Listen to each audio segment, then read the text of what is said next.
friends, it's Amy and I'm your sewing teacher. Thanks for coming back this week. This week we're going to be sewing a pair of pajama shorts. We're going to use flannelette material and we're going to do an elastic waistband. These should be pretty easy, so sew along with me. I want to show you this great fabric that I'm using today. These baby sloths are going to be excellent pajama shorts. So today we're going to, right from the very beginning of the process, we're going to talk about the pattern. I have just a very quick pattern here. It's hard to see the whole thing at once. There you go. And I wanted to just talk a little bit about front and backs of patterns. So it's very important for you to notice that this is the center back and this is the center front. And the center back is bigger than the center front swoop because we have to fit our rear end into the back of pants. So we are bigger in the back than we are in the front. So this swoop is much larger. It is important when you are going to be sewing that once you've cut out your front and your back pattern, that you line up the bottom of the pattern and the top of the pattern, and you make sure that they're even. If they're not even, then you want to make sure that you just give it a little bit of a trim. Today, my students are using a pattern that I traced for them. I know anybody with a size large, you're going to have to trim down the top because I made it a little bit too big. Everybody else, I already checked your patterns and yours are good. In school, we actually trace our patterns because we reuse them. If you are not going to reuse your patterns, then you can go ahead and just cut out your pattern. The next thing you're going to do is you're going to wash your fabric. We always pre-wash our fabrics to make sure that they don't shrink after we've sewn it. If you're not going to pre-wash, then you want to make sure that you are using a size that is much larger and able to allot for some shrinkage. So the first thing you need to do is you need to know that every time you are cutting a pattern piece, you want to make sure that you have folded your fabric and you have 2 layers. So that way you're cutting 2 layers at a time. If you read your top of your pattern, it says large short back cut 2. So we want to cut 2 of those. And then for the front, we will also want to cut 2 of those. So you want to go ahead and trace that now.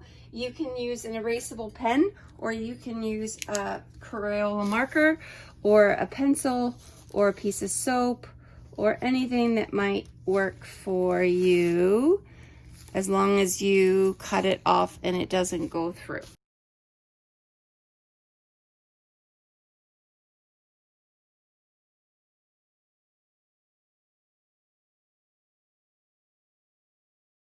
So the next thing to do is to put the right side of the fabrics together. So there's a good side of the fabric, and I'm going to put it on top of this one, good side of fabric, and I'm going to do the same for the other one. Now, if you don't know the difference between the front and the back is the one with the bigger swoop. You could write a small B and a small F on the back side of your fabric, just so that it's easy for you to keep track, but it's not really that important. Okay, so I've done that. So the next thing I'm going to do is I'm going to pin all the way along my swoop here and all the way along my back swoop. But while I'm doing that, I want to make sure that my fabrics are perfectly aligned. So go ahead and pin. Once you're pinned, you're going to go over to the sewing machine and you're going to sew all the way along the swoop on the front one and the back one. So once you are pinned together, you're going to sew down each of the sides of the short. So I'm going to do that now. Again, I'm lining myself up at the 1.0 or the 1.5, and I'm keeping that seam allowance consistent throughout. Be sure to align at the 1.0 mark. You can use your mark on your plate and your tape if you would like, to ensure that you have the proper seam allowance.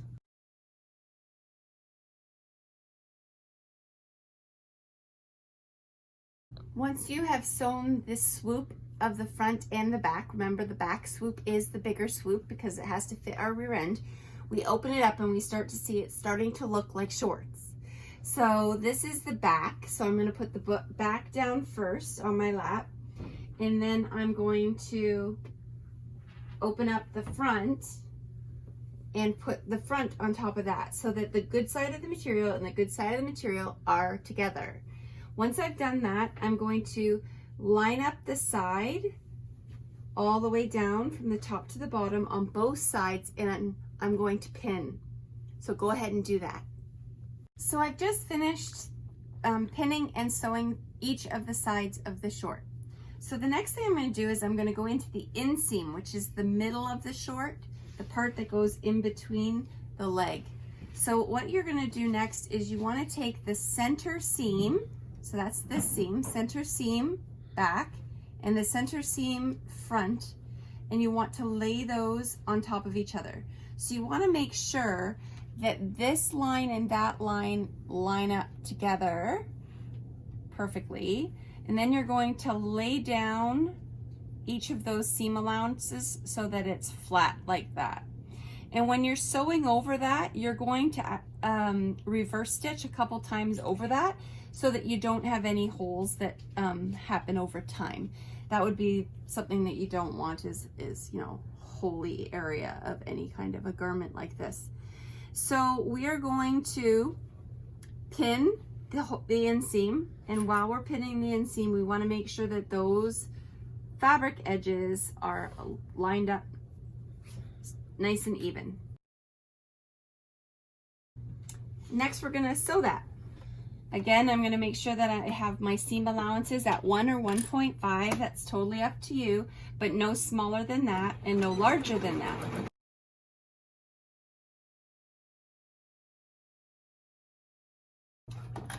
So now I have sewn the outer sides and the inner side of the leg. So the next thing I have to do, I only have 3 more steps. The first thing is the bottom of the short, which is called the hem. Then we're going to make a waistband, and then we're going to put the elastic in the waistband, and then we're finished. So the first thing you're going to do is you're going to need a flat surface. So let's go over to the table.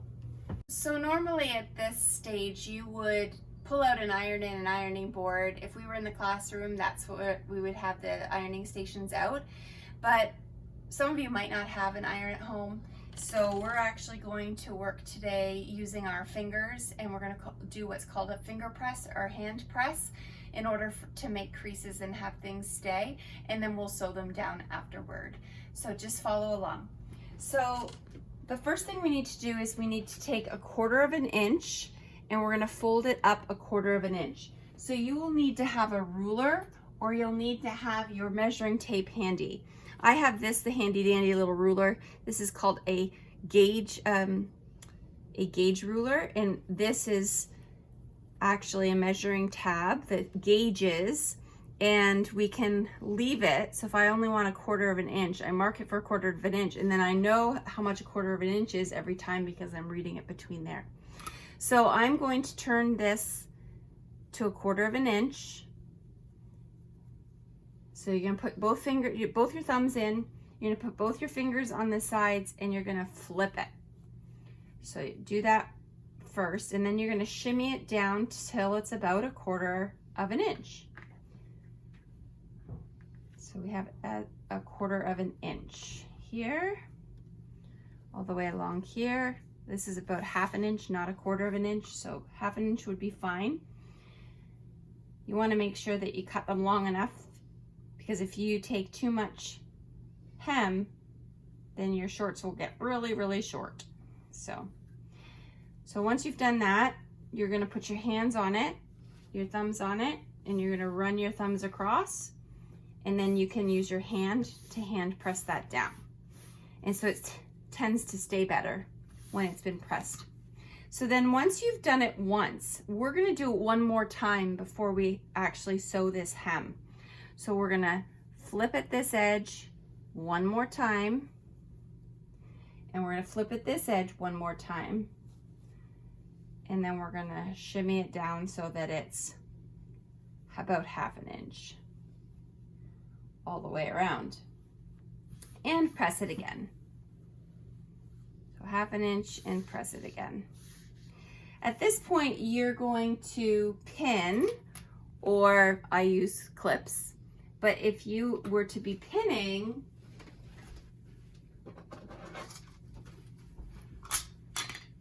you would want to pin at the upper side of this hem that you've just pressed.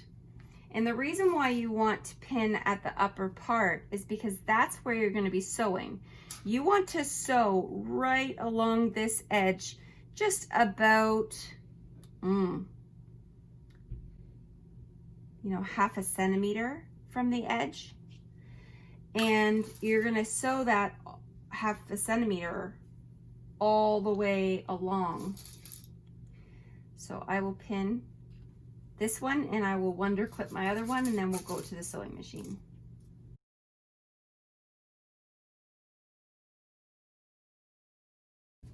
So now I'm going to do the same thing again. I'm going to put my fingers in the sides. I'm going to flip. I'm going to shimmy it down till it's about 1/2 inch. I'm going to hand press, and then I'm going to do it again. So I've got my hem all pinned and clipped, but before I go to the sewing machine, there's something that I want you to check. I want you to check that your legs are going to be the same length, because the worst thing would be to have one short leg longer than the other.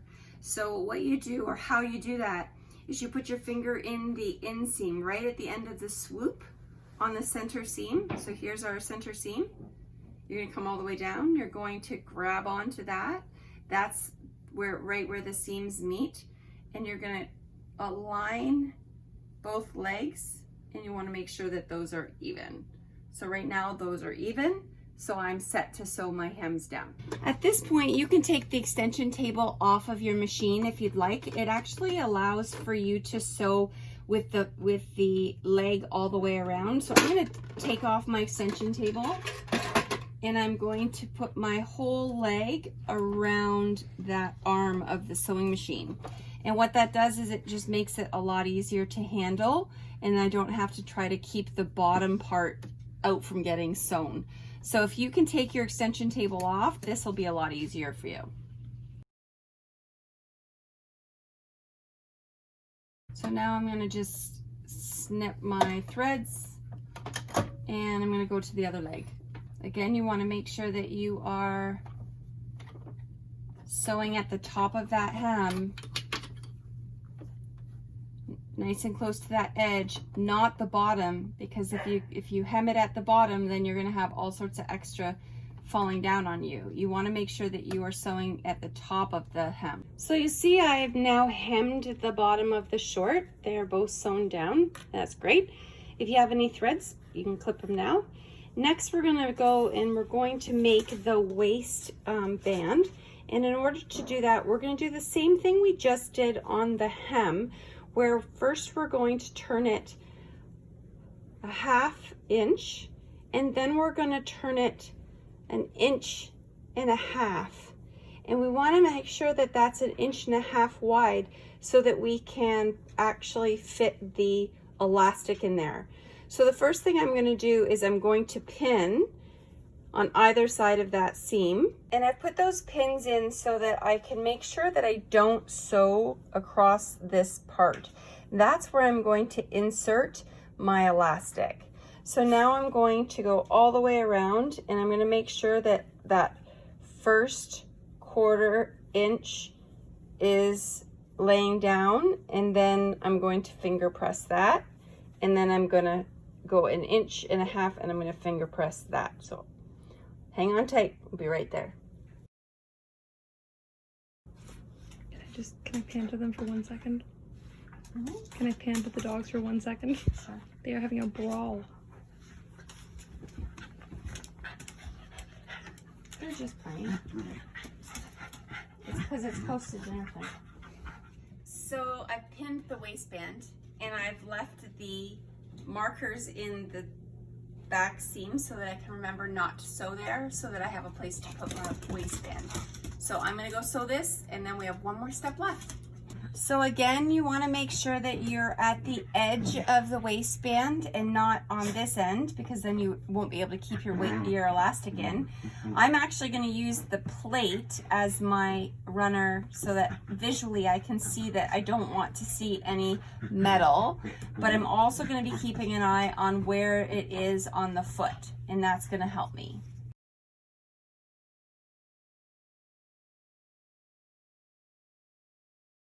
So next I have to find some elastic in this very, very messy drawer. We could do drawstring, except I didn't make holes for the drawstring, so it has to be elastic. Elastic like this is too thin. This elastic, which has Velcro attached to it, actually has drawstring attached to it too. But again, I didn't make the buttonholes for the drawstring, so it can't be that one. So we gotta keep looking for elastic that will work. And this really is not a great drawer. Hey, this might work. This will work. So this is wide elastic. Oh. This is only 3/4 of an inch. What I sent home with my students was 1 inch. But you wanna make sure that it's got enough elasticity to it that it will hold the shorts up on whomever the shorts are for. So the first thing you want to do is make sure you have a length that's long enough, and you want to take your elastic and your measuring tape, and you want to measure as long as that person's waist is. So let's say my daughter's waist is 29. Now, I don't want to cut that elastic at 29 because then there won't be any cinching. It won't be comfortable. It'll fall down on her. So we're actually going to take it up 2 inches to a 27, and I'm going to cut it at 27 inches. But before you cut that, I want you to put it around whoever waist these shorts are for. All you have to do is check to make sure it's comfortable on that person. So I'm going to cut it at that point. I'm going to find myself a safety pin. So here's a safety pin. If you don't have a safety pin, then you can just fold this tape over and then use Scotch tape or some kind of tape to tape the end and use that to feed it through. But we're gonna use a safety pin.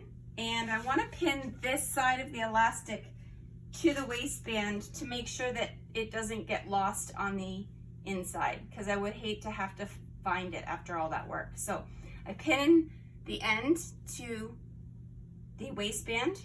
I take the safety pin and I feed the safety pin through that hole that I left, and then I just feed it through.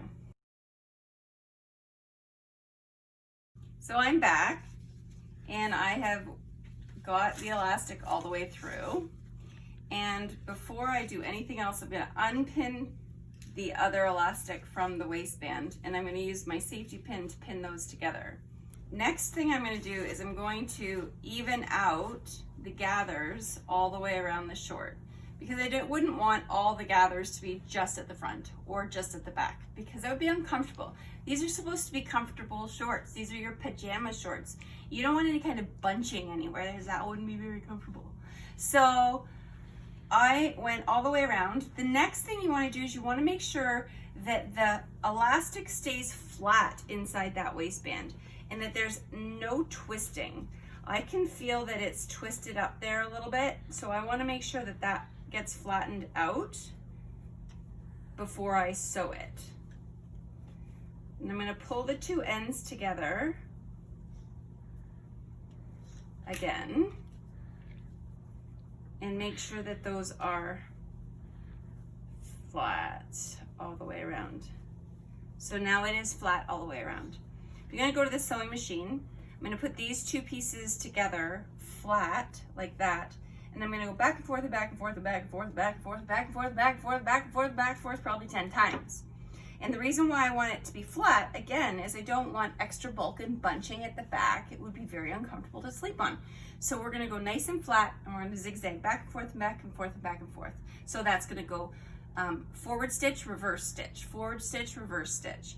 When I'm done that, then I'm gonna let that elastic go back up into the waistband, and then I'm going to sew the straight line from where I left off so that that's now closed.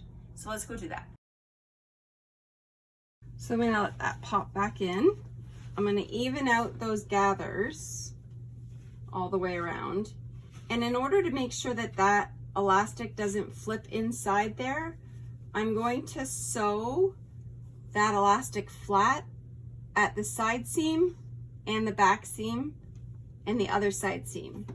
So I'm just gonna sew right at that seam. And I'm just gonna make these elastics sit flat. So with that done, I'm gonna go to the front, to the spot that's open. So that's my opening. That's where I put the elastic in. And I'm gonna open that flat. So I'm gonna stretch my elastic till that's flat. I'm gonna put that back into my sewing machine. And I'm just going to reverse stitch. I'm gonna go straight over that, and I'm gonna line it up with the other side and do a reverse stitch. So now our shorts are closed and our elastics are encased in the waistband.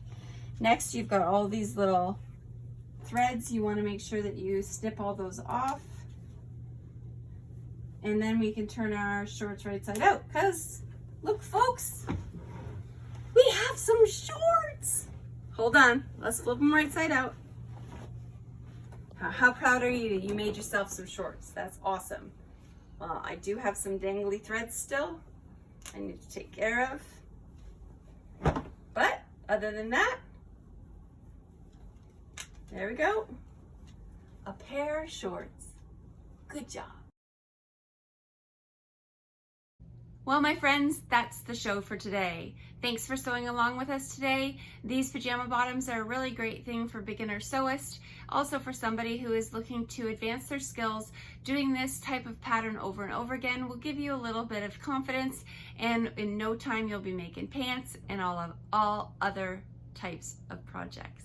Anyway, if you're interested in joining us on our weekly journey with my students or with my children or with myself or just anything sewing, then this is the place to come to. Press subscribe wherever it might be on the screen, and the bell will notify you when I put videos. I usually do videos on Sundays, but there's often a bonus episode. Thanks for coming today.